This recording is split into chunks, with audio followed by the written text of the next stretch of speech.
Estás escuchando Pivot ES, experiencia puesta en acción, el único podcast en Puerto Rico que propulsa el éxito de organizaciones sin fines de lucro y empresas sociales.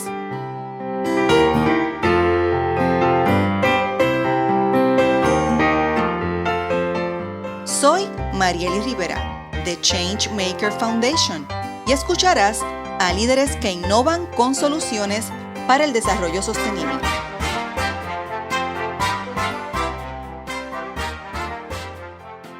En nuestro episodio de hoy, urbanismo e inclusión. Y hoy dialogamos con Yanel de Ángel, arquitecta y principal oficial de la firma global de arquitectura Perkins & Will.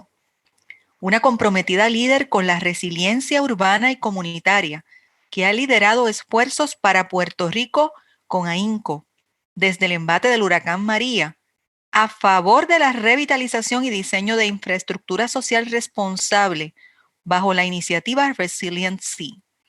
Es graduada de la Universidad de Syracuse, Harvard y de la Escuela de Arquitectura en la Universidad de Puerto Rico. Me da mucha alegría tenerte hoy aquí, Yanel. ¿Cómo estás hoy? Estoy muy bien y muy honrada que me hayas invitado a tener este diálogo, que para mí Puerto Rico es una prioridad en mi vida. Yo estoy súper contenta de que tú hayas aceptado ser parte de la red de líderes de Pivot ES.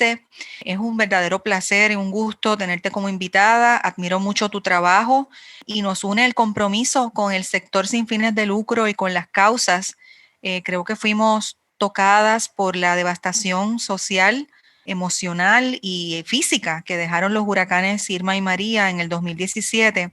Hoy continuamos en ese proceso. Esto no es un proceso que ha concluido.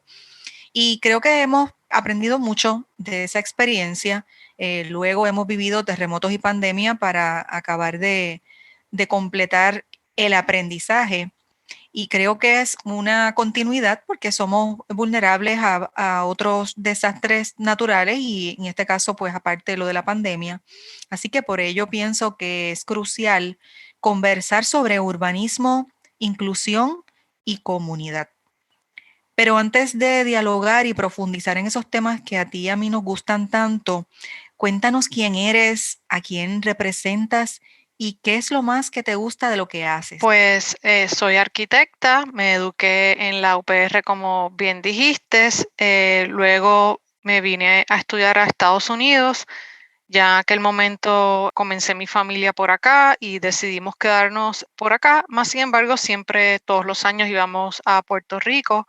Soy arquitecta con la firma Perkins & Will ya para 11 años. Ha sido un tremendo lugar para trabajar porque tienen una gran pasión por lo que son todas las cuestiones sociales y de dejar una sociedad que tiene mejores herramientas y estrategias para estar posicionadas para todos los embates que estamos teniendo hoy, y tienen una responsabilidad social grande. Aparte de eso, como bien decías que el huracán María nos había tocado a ambas, en efecto, así fue para tanta gente en la diáspora que sentían ese sentimiento de impotencia. Con ese sentimiento de impotencia tuve lo que yo le llamo un gran despertar. Era como un llamado que no podía apagar. Y con ese llamado y con muchas otras gente muy, muy linda, creamos una alianza global multidisciplinaria y le llamamos Resilient Sea. Sea, por sus letras en mayúsculas SEE, pues es un juego de palabras de ver, pero también lo que significa es la parte de social, económica y environmental, ambiental.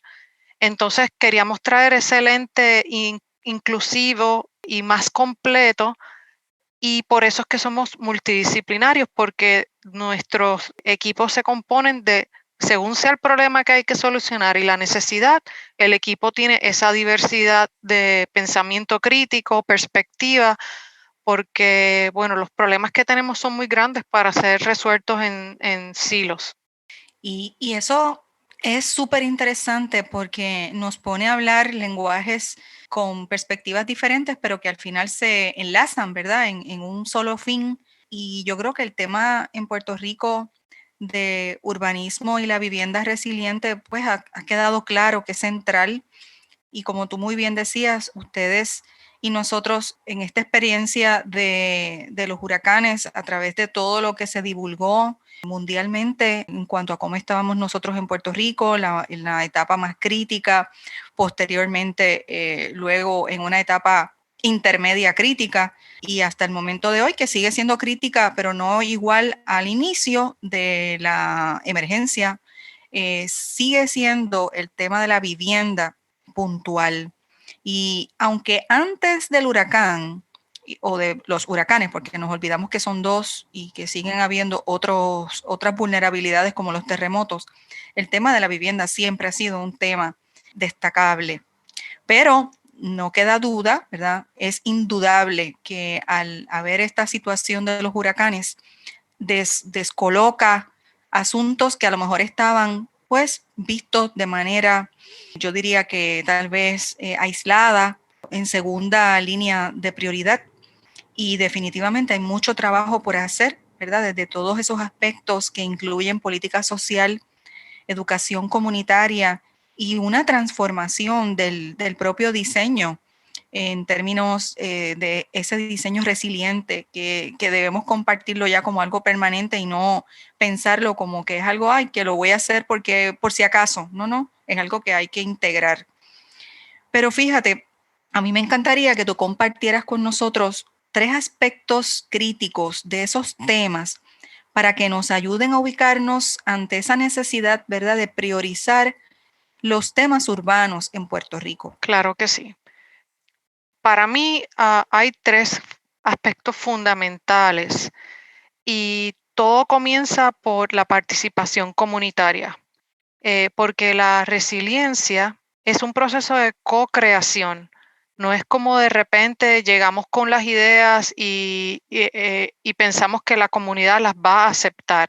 Es un proceso de empoderamiento y de facilitación donde el líder comunitario, y no estoy hablando de un líder comunitario que siempre ha sido líder comunitario, sabemos que durante María muchos líderes surgieron a raíz de la emergencia, que fue súper lindo ver eso. Segundo, es lo que yo le llamo la planificación sin curitas. Ya hemos puesto muchas curitas y ya sabemos que no podemos seguir funcionando así. Tenemos que hacer unos cambios radicales. El cambio climático sabemos que es real y lo estamos viviendo como ya puntualmente mencionabas. Y ahora, este tiempo, yo sé que ya ha pasado en la mente de mucha gente, ha pasado mucho tiempo, pero es que ahora este es el tiempo de planificar para poder tener un futuro sustentable y resiliente. Y mi tercer punto, que es muy importante en el aspecto urbano, es la noción de data y educación.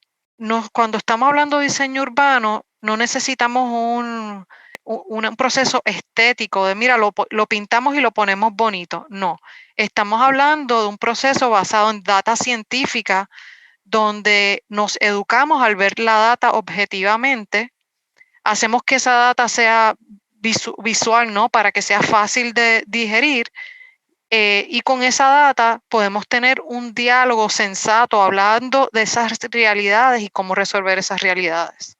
Fíjate, y eso que tú acabas de mencionar, bueno, los tres aspectos son súper importantes, pero me llama la atención que trabajes el tema de los datos, de la data y la educación, porque es destacable en todos los aspectos, ¿verdad?, que tenemos en nuestras vidas. Y creo que para ustedes, cuando haces hincapié sobre el tema de la data, es la pieza más importante para entonces movilizar recursos, porque si tenemos ya datos o datos útiles, como yo digo, o sea, datos crudos, pero también datos útiles analizados, pues es más fácil para nosotros movilizar recursos poniéndolos en el aspecto inmediato de lo que estamos necesitando y recursos diversos, expertos que están trabajando en proyectos. Así que danos un poquito de esa perspectiva de cómo Esos aspectos críticos, específicamente ya basada en esta priorización de los datos, te han servido de pie forzado para movilizar recursos y expertos. Pues es muy importante porque yo hago una comparativa, ¿no? De si uno está enfermo y va al doctor, el doctor no te toca la frente y te dice, ay, qué pena, si tienes fiebre. Yo creo que es porque no te abrigaste bien anoche, ¿no? El doctor va a hacer una batería de exámenes para tener la data científica, para ayudarnos a entender qué es lo que tenemos y cómo solucionarlo. Igual que ponemos esa fe en ese doctor, tenemos que poner esa misma fe en nuestra comunidad científica y profesionales. Como bien dices, yo lo veo como si tienes la data, no es sobre lo que yo pensé o creía, mi opinión versus tu opinión. Tenemos una base de datos y la data es crítica para hablar y comunicarnos para conseguir esas ayudas, porque si yo estoy diciendo, hay 95,000 casas que tienen techos azules, hay tantas personas que fallecieron y estamos hablando con cantidades que han sido verificadas y un entendimiento, ahí se le puede poner, esto tiene un costo de tanto. Y entonces es mucho más fácil ir a buscar recursos, ir a hacer una propuesta para FEMA, ir a hacer una propuesta para el Departamento de Vivienda, para los fondos que se van a sacar. Y bueno, cada municipalidad ha tenido que hacer eso y más. Inclusive han tenido que cuantificar no solamente las pérdidas materiales y de personas, pero también han tenido que entender cuáles han sido las pérdidas emocionales de estas comunidades, que eso es un poquito más difícil de cuantificar, pero igualmente importante. Pienso que nosotros como diseñadores, ¿no? En el ámbito de ambiental, de urbanismo, arquitectura, etcétera, para nosotros la data se convierte en una manifestación visual, que son nuestros planos, nuestros dibujos tridimensionales, para comunicar esa data. A veces es una data que existe, ¿verdad? Porque estamos haciendo un análisis de lo que está ocurriendo y cómo están las condiciones. Y luego esa data se convierte en diseño y sigue siendo una forma de transmitir información, pero para lo que sería el diseño de ese futuro. Usamos la data de lo que existía, la entendemos, la digerimos y ahora nos visualizamos en un nuevo paradigma que es el diseño resiliente del futuro. Y esos datos, Janel, tradicionalmente la gente tal vez podría pensar que son datos específicos, ¿verdad? Geográficos o de infraestructura, pero aquí hay otros datos que yo sé que ustedes interesan siempre analizar. Son datos diversos e inclusivos que tienen que ver con demografía, con ubicación de familias, con impacto que puede haber en la salud pública por una área, ¿verdad? Que nos da una información que dice que esto puede ser nocivo en términos de la configuración de la vivienda o de esa comunidad. Así que, ¿qué otros datos ustedes consideran como parte de ese análisis concreto para poder presentar una propuesta resiliente? Nosotros por lo general comenzamos con el modelo de GIS, que todo el mundo tiene acceso a ese modelo. Claro, no todo el mundo lo sabe leer y utilizar, pero el modelo de GIS que se basa en el censo anterior que hubo. De hecho, después de María, ese modelo te entiendo que le tuvieron que hacer unas mejoras porque el terreno cambió ciertas partes de la isla y tuvieron que remodelar el terreno. Y de ahí se basa FEMA en sus nuevos mapas de inundación. Nosotros empezamos ahí con el GIS Model porque ahí hay bastante información, pero como todos sabemos, hubo una emigración en masa después de Irma y María. Así que el segundo paso es ir a la municipalidad y corroborar directamente con el sondeo que hacen los líderes comunitarios y hacen esos mapeos comunitarios que se han hablado tanto, ahí se verifica que en efecto la población sigue siendo esa. Traemos los mapas de FEMAS, por ejemplo, y muchas comunidades nos han dicho, ok, enseña que se inundó, pero yo vivo ahí y ahí no se inundó acá. Entonces, es un proceso de verificar la data base que existe y te digo, realmente es de gran beneficio cuando una municipalidad tiene un departamento de planificación, porque de repente ahí ya tienes un grupo que sí le importa la data y que la va a tener actualizada, porque para ellos es crítico para tomar cualquier acción y planificar planes de emergencia, etcétera. Así que a veces la data base literalmente termina siendo un recorrido calle por calle, vecindario por vecindario, para verificar que en efecto las cosas son como son, porque han habido muchísimos cambios. Dentro de esta perspectiva, ¿verdad?, de información tan importante que nos lleva a tener a través de los datos, la iniciativa de Resiliency tiene que haber identificado algunos retos y algunos asuntos en los que se quería activar. Así, ¿cuál ha sido ese rol que ha liderado la iniciativa de Resiliency en Puerto Rico? Bueno, nuestro rol, como nos hemos activado, ha sido más parte oportunista y parte buscando unos proyectos que sean replicables, porque inicialmente cuando vimos toda la isla dijimos, wow, ahora mismo sería ideal que hubiese un GIS map que pudiese mapear cuáles son las organizaciones que existen en la isla. Y cuando digo organización es que ya están realmente organizadas. ¿Quiénes son los líderes? Y si esos líderes pudiesen postear sus necesidades, sería increíble, porque hay un lugar de data todo unido donde las personas pueden ir a ver, o la gente que quiera ayudar puede ir a ver cuál es la necesidad y hacer un matching al talento de esa organización que quiera ayudar.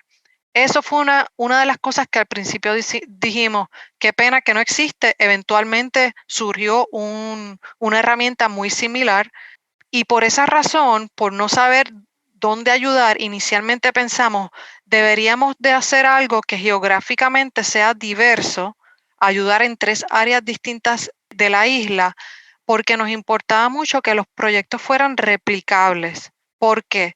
Porque si ayudo a uno y sale bien y las estrategias son efectivas, pues ese proyecto puede ser replicable para una comunidad que esté en una situación geográfica similar. Por ejemplo, los problemas que hay en la costa no son los mismos problemas que hay en el medio de la isla, con todo lo de los deslizamientos de terreno. Los problemas que hay en un casco urbano son distintos a los problemas que hay en la montaña, donde la población está más disipada. Y esa era nuestra idea original. Pero cuando comenzamos a hacer el acercamiento a las comunidades y a las municipalidades, nos dimos cuenta que estaban tan distraídas por la emergencia y apagar los fuegos del momento, que no tenían la capacidad ni tan siquiera de enfocarse en podemos ser aquí los que facilitamos. Simplemente, incluso nos dijeron francamente, llámame en un año porque yo estoy en estado de emergencia todavía, no puedo ni pensar en planificar. Bajo esa situación, hicimos un acercamiento a través de gente de la alianza que sí sabían de municipalidades que estaban ready para hacer la planificación y podían tener ese rol de facilitar. Y así fue que terminamos en Toa Baja, así fue que terminamos ayudando a peces en Humacao, y así fue que poco a poco nos fuimos moviendo a distintas partes y a distintas municipalidades y comunidades. A veces con quien estamos colaborando es la municipalidad y todavía la comunidad no ha entrado al panorama, porque el acercamiento lo hizo primero la municipalidad, y a veces estamos iniciando esa colaboración a través de un líder comunitario que nos llama porque saben que tenemos una especialidad, un expertise en algo, y nos llaman para que ayudemos en algo puntual, como ahora que estamos trabajando muchos centros comunitarios que se convierten en shelters para el estado de emergencia. Y fíjate, nosotros estamos viendo siempre, ¿verdad?, lo que ha ocurrido en Puerto Rico, pero tenemos que conectar, porque como hablabas hace un ratito del cambio climático, tenemos que conectar que mundialmente están ocurriendo muchos cambios y ha habido muchos impactos en términos de desastres naturales. Pongo, por ejemplo, los fuegos en el área oeste en los Estados Unidos, en el estado de Oregón y toda esa área geográfica. Y desde esa perspectiva, ¿verdad? Que has trabajado en esta firma que es reconocida mundialmente, que tiene múltiples proyectos. ¿Hay unos denominadores en común sobre estos retos urbanos ante desastres naturales que has podido identificar? Sí, voy a decir que el planeta entero está en alerta, no solamente porque la pandemia ha traído a la luz un montón de falta de equidad y de acceso que había, pero ha puesto muy claramente a la luz los problemas que todo el cambio climático estaba trayendo y la gente no le estaba prestando atención. Una de las cosas más increíbles que estamos viendo en distintas localidades es el desplazamiento poblacional. Los científicos ya lo habían dicho, va a haber calor extremo, el nivel del agua va a subir, esas poblaciones se van a tener que ir de ese lugar. Eso nos lo habían dicho los científicos, pero como no lo veíamos tan a menudo, pues no le estábamos haciendo caso. Pero ahora eso se agrava también con lo que conocemos como todas las guerras que están ocurriendo en muchos países. A veces las guerras son claramente guerras entre países o terroristas, pero a veces las guerras son narcotraficantes que traen lo que le decimos en inglés civil unrest y toda esta dinámica que ocurre con las poblaciones. A eso le añades, con el cambio climático, el calor extremo, las tormentas severas. Y te voy a dar un ejemplo. Estoy trabajando varios proyectos en México. Son varias localizaciones. Estamos trabajando en Puebla, Guadalajara, Querétaro, Monterrey, Ciudad de México, una gran diversidad geográfica. Y los temas allí son, hay que atender el issue de los volcanos activos, las cenizas que están en el aire por los volcanos que afectan la calidad del aire. El calor intenso, claro, ellos tienen áreas desérticas, falta de agua no solamente que están en un desierto, pero simplemente falta de agua y de infraestructura. Y también a ellos los abaten los huracanes, dependiendo de la zona. Así que esto es una situación que embarca a todo el planeta y los centros urbanos se magnifican porque hay tanta población concentrada que esos retos pues son como si estuviesen debajo de una lupa y no damos abastos. Y cuando digo no damos abastos, estoy hablando desde el gobierno hasta toda la estructura social que tenemos. Son muy pocos países que toman la pausa para planificar y hacer las cosas de manera cautelosa. Y a veces también tenemos que decir, bueno, pero mira, Denmark, ellos lo hacen también. Bueno, sí, pero son un país en el cual los recursos económicos son distintos. Entonces hay que ver también esa parte, ¿no? Que la parte económica abate, cambia el panorama bastante. Claro, y que está sujeto precisamente a priorizar en lo que es la planificación, que es algo tan crítico, tú sabes, porque podemos tener recursos económicos y no planificación, o tenerlos ambos, o no tener ni uno ni el otro, pero uno va de la mano con el otro, no los podemos divorciar. Y en esa ecuación tiene que entrar entonces la conversación con las comunidades para que sea ágil esa toma de decisiones desde una óptica inclusiva y yo me imagino que en tus experiencias, ahora que hablas de México, Puerto Rico, en otros lugares, ¿cómo ha sido esa dinámica de conversar con las comunidades?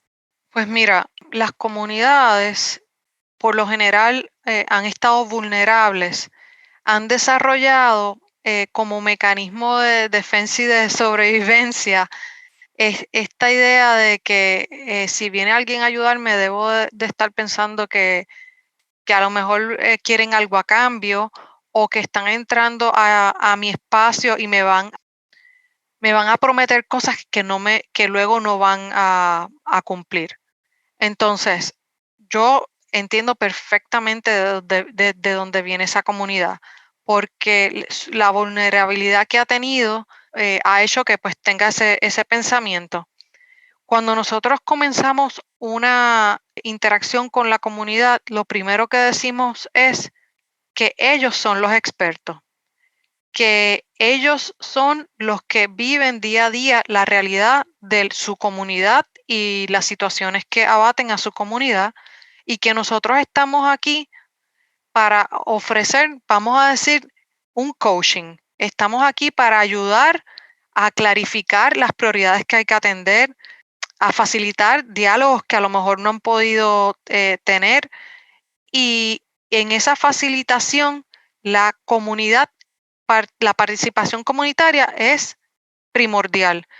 Entonces nos nutrimos de la sabiduría de la comunidad en esa experiencia, y también en ese proceso, cuando ellos ven que aquí no vinieron a decirme lo que yo tengo que hacer o cómo lo tengo que hacer, yo tengo que pensar, tengo que activamente ser parte de la solución, entonces eso cambia totalmente la tónica. Y lo otro es, para mí es muy importante que la comunidad, como decía antes, de los líderes, no es que hay que trabajar con líderes que son veteranos, podemos trabajar con líderes nuevos y crecer con ellos cuando ellos también están aprendiendo, pero la facilitación de parte de los líderes comunitarios es crítica, no solamente para el proceso, sino para que estas ideas no se queden en la mesa, sino que ellos se adueñen de estas ideas y las puedan llevar hacia el futuro. Y lo otro, con lo que tiene que ver con el tema de inclusión, es que para nosotros también es muy importante que haya una representación poblacional que constituya los múltiples generaciones, diversidades físicas y mentales, comunidades que han sido marginadas como la comunidad LGBTQ square, que sabemos que han sufrido tanto, y comunidades inmigrantes. En Puerto Rico hay muchos inmigrantes, pero es que no los reconocemos como tal. La comunidad de nuestros hermanos de la República Dominicana. Todas estas, para mí, la población, esa diversidad de la cual nos nutrimos, ¿no?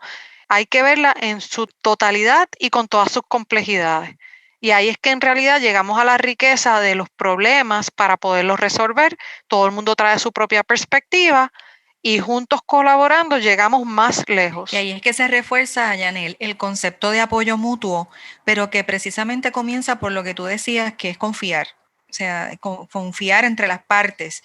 Y como hay esa tendencia a escepticismo, que no me parece que es solamente una experiencia boricua, me refiero, creo que es una experiencia en muchos lugares. Yo he vivido en otros lugares y me he percatado, ¿verdad?, de que ese sentimiento de suspicacia está cuando se ha perdido la fe en las instituciones y se ha perdido la fe en los llamados líderes, que a lo mejor pues entonces no necesariamente los podríamos categorizar, ¿verdad?, como líderes. Estoy hablando en términos de Estado, de público, posiciones públicas, y creo que en la gente es que radica el que haya entonces esa confianza para poder accionar una experiencia entre grupos y organizaciones bajo una perspectiva de apoyo mutuo y, como tú muy bien dices, inclusiva.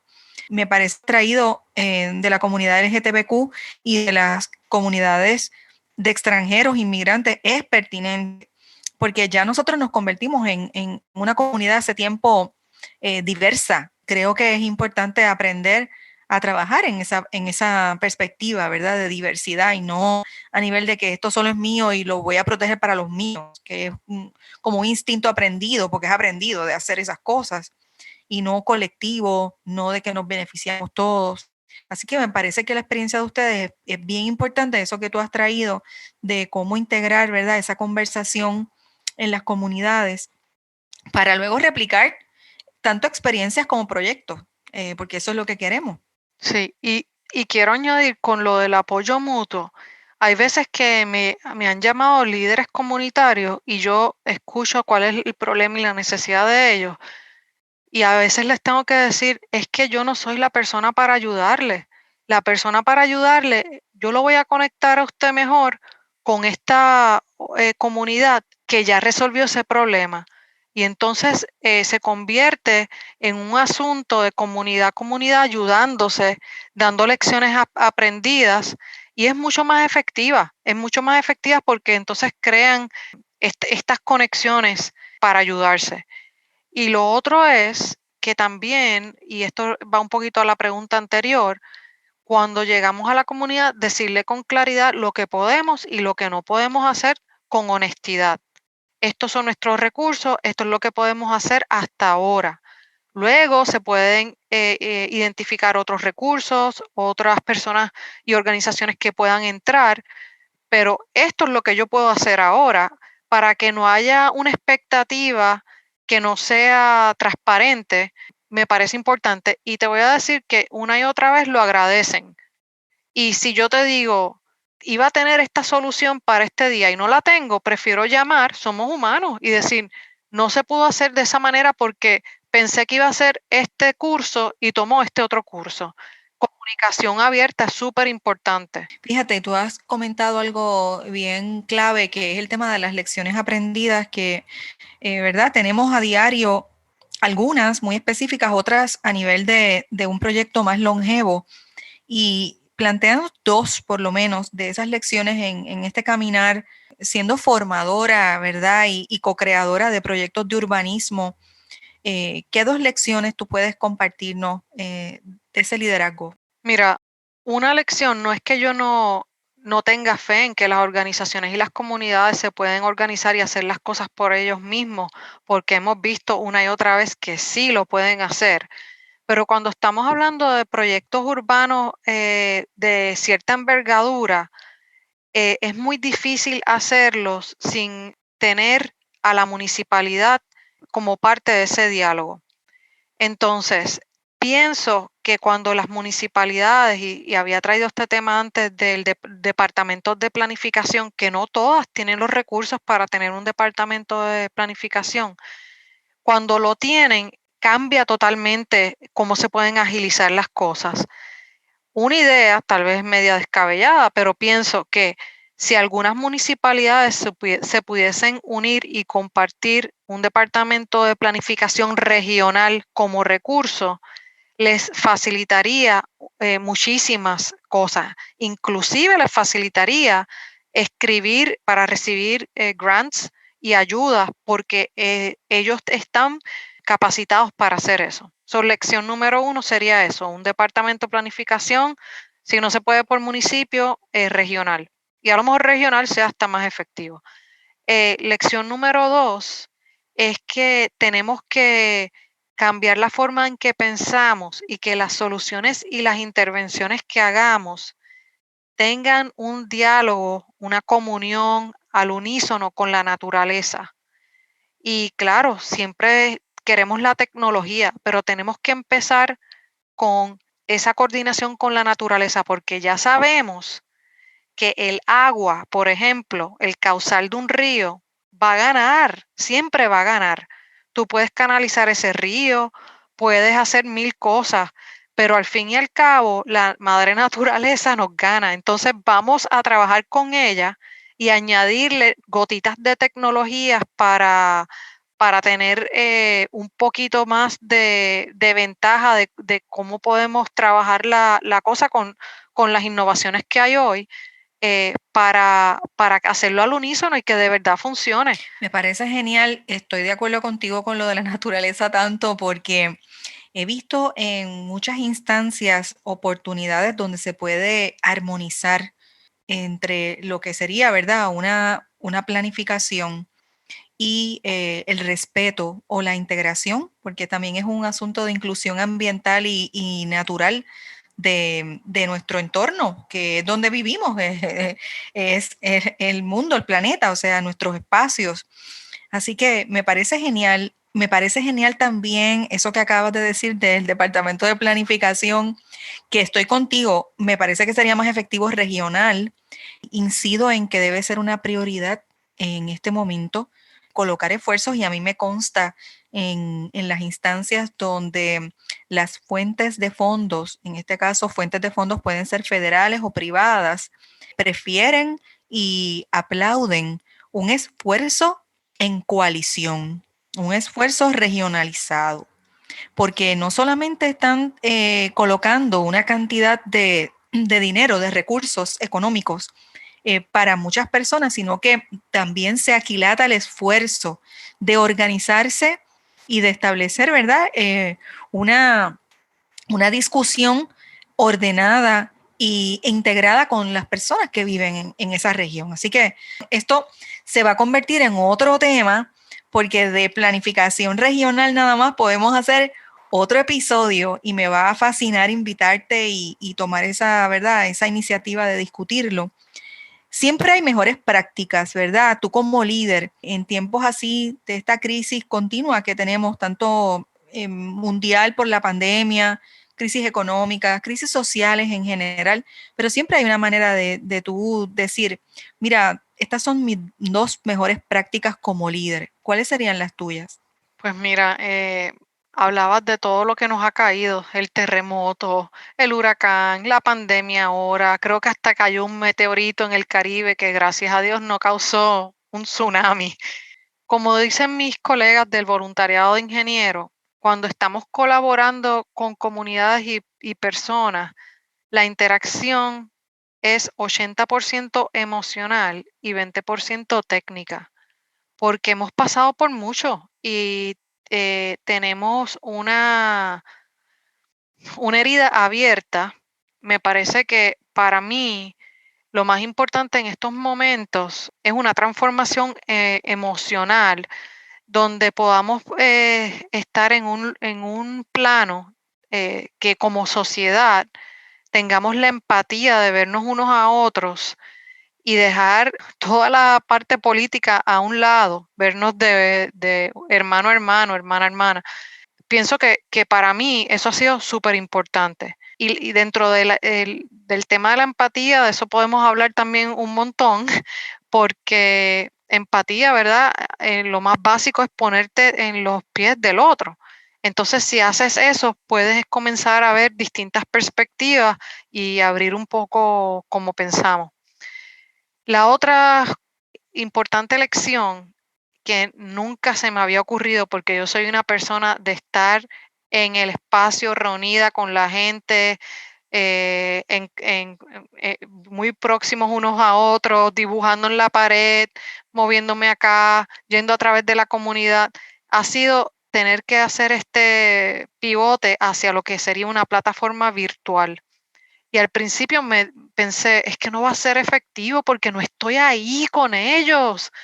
El equipo no puede estar ahí. Pues ha sido, para nuestra sorpresa, muy efectivo, muy participatorio. Sí, toma más tiempo coordinar, ¿verdad? Pero mucha más gente se puede unir a una llamada, una reunión virtual. Y cuando alguien habla, la cámara enfoca en esa persona completamente y esa persona captura la atención y nos escuchamos de una manera más balanceada. Así que mis dos prácticas han sido practicar la empatía y practicar todos los buenos recursos que hemos descubierto en esta plataforma virtual en la que estamos hoy día. Que no, yo creo que nadie se imaginaba que íbamos a tener que transicionar tan aceleradamente, ¿verdad? En una práctica de esa naturaleza y que nos ha costado esfuerzo y concentración para poder continuar, porque si no, pues no lo podíamos lograr. O sea, creo que ha sido mucha fuerza de voluntad y de poner en perspectiva, mira, esto o lo aprendemos o lo aprendemos. O sea, y creo que es poner en la justa perspectiva el uso de la tecnología, ¿verdad? Que no es que nos controle la vida, porque no debería ser de esa forma, pero sí que nos facilite la comunicación y el acceso. Así que sí, estoy contenta de escuchar esas 2 mejores prácticas. Así que con todo esto que hemos hablado último entre lecciones y prácticas, ¿cómo tú crees que podemos pivotar juntas para acelerar y transformar los temas sobre urbanismo e inclusión?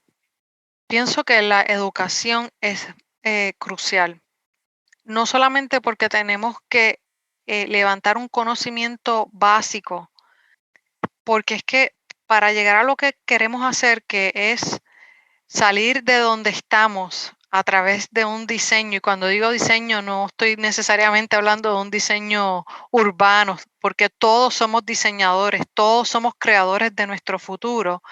Para llegar a ese nuevo paradigma que es resiliente, que es sustentable, necesitamos educarnos. Y cuando hablo de educación, para mí yo siempre lo veo de distintas maneras, ¿no?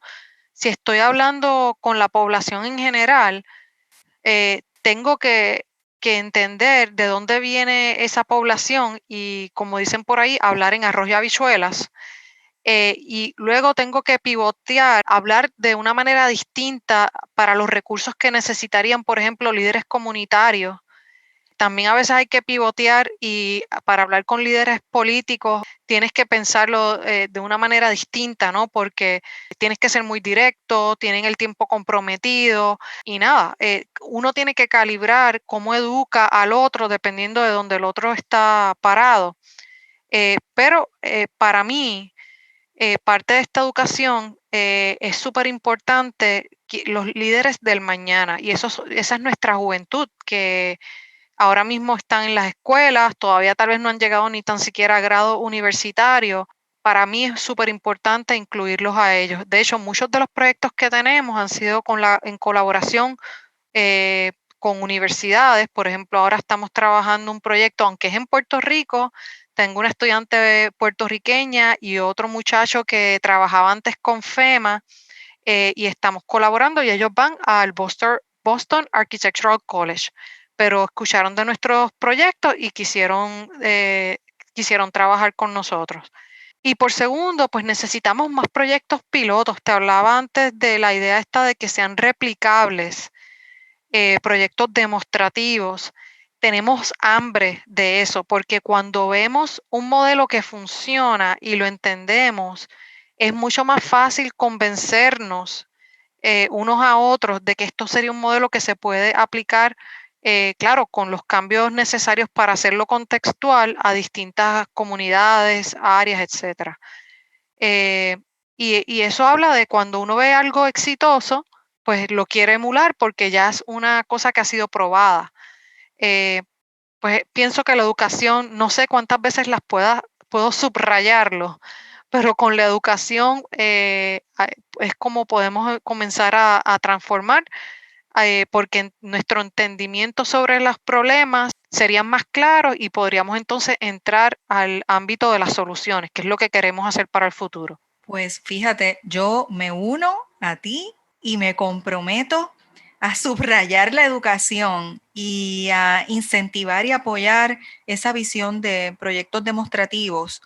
Y verdaderamente ya tenemos dos temas nuevos. Tenemos el tema de planificación regional, que eso lo tenemos que discutir, y el tema de la integración de la juventud y los estudiantes en proyectos precisamente de futuro. Así que cuenta con ello.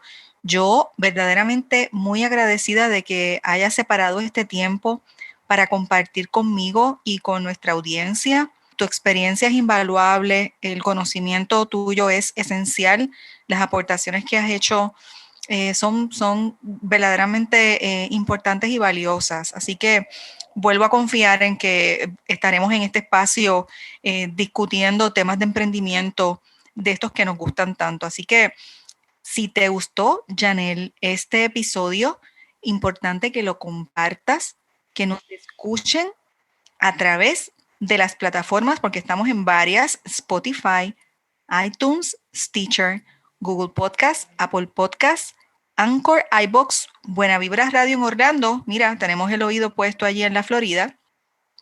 Y a nuestros escuchas, les invitamos a buscarnos en la plataforma de creadores de contenido Patreon para que nos apoyen. Lo más importante es que se suscriban a Pivot ES y que sepan que todo este proyecto es apoyado por Changemaker Foundation. Esto es una conversación ya en el que tendremos más adelante porque quiero resonar contigo y chocar ideas sobre este desarrollo del liderazgo. Así que de verdad, muchas gracias. Excelente, gracias a ti por invitarme. Te espero en el próximo episodio.